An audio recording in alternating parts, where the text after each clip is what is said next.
As much as I can remember, I picked up the paintbrush very early in life.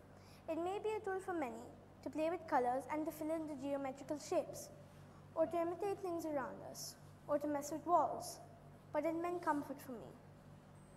I was always encouraged to express myself with creativity, which made it very easy for me to draw that connection. The connection I had with my paintbrush was not the same I had with my pen. If someone would ask me to describe myself, I would make a self-portrait instead of spelling it down. I bet painters all around the world could feel the same thing. A few months back, I came across a Michelangelo Sistine Chapel ceiling painting, and I could not believe my eyes. Such marvelous and soulful work, so much beauty and dedication. The man actually painted 9 scenes from the book of Genesis, summarizing around 31,173 verses, or a rough word count, 807,370 words. In his paintings, Michelangelo tells the story of the creations of the heavens and earth. This is followed by the creations of Adam and Eve and the expulsion from the Garden of Eden.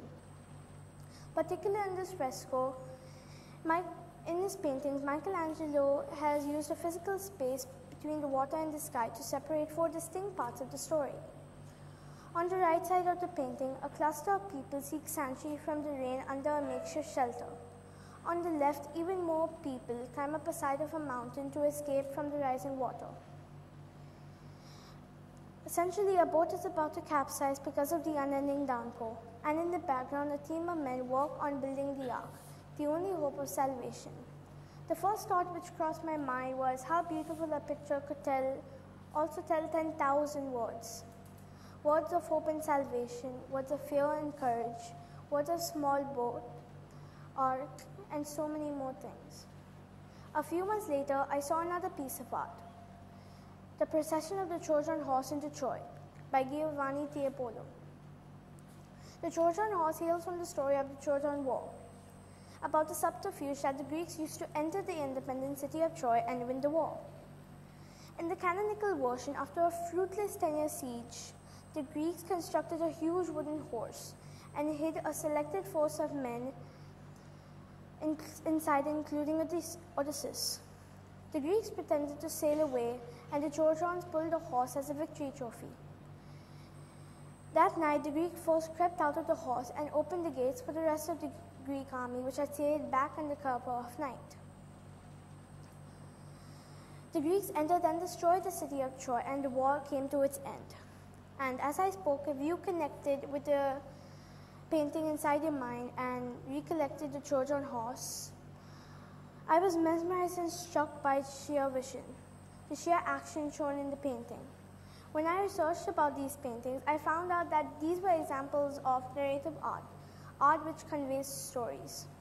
To be precise, according to Wikipedia, a narrative art is art that conveys a story, either as telling an ongoing moment in an ongoing story or as a sequence of events unfolding over time. Right from the beginning of civilization and way before that, humans used to tell stories through pictures, for example, cave paintings. People have used paintings as a means to tell stories.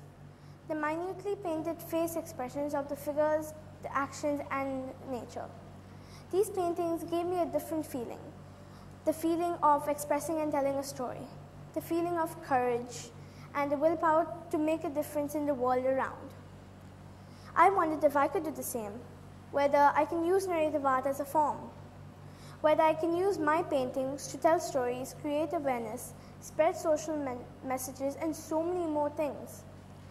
This idea elevated the inner artist in me, and I knew there was an artist waiting to be born.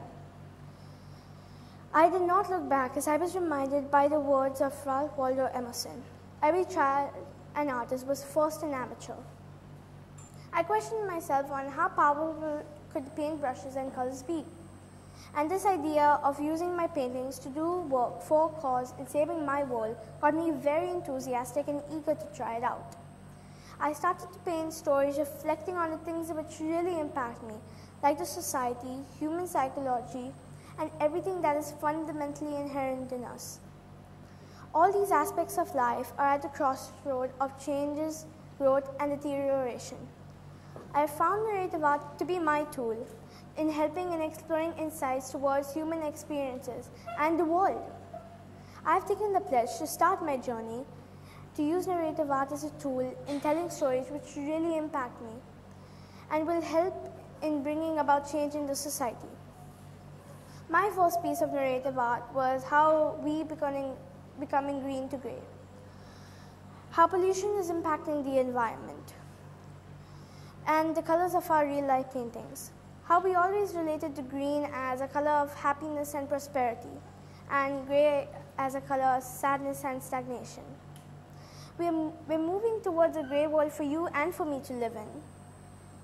The next time we visit a museum, let's find out that what is the story and does it have a message for me? Why has the artist selected these particular colors? And what do the shades and shapes represent? And what do they symbolize? Let's encourage ourselves to understand and spread the language of narrative art. Creativity takes courage.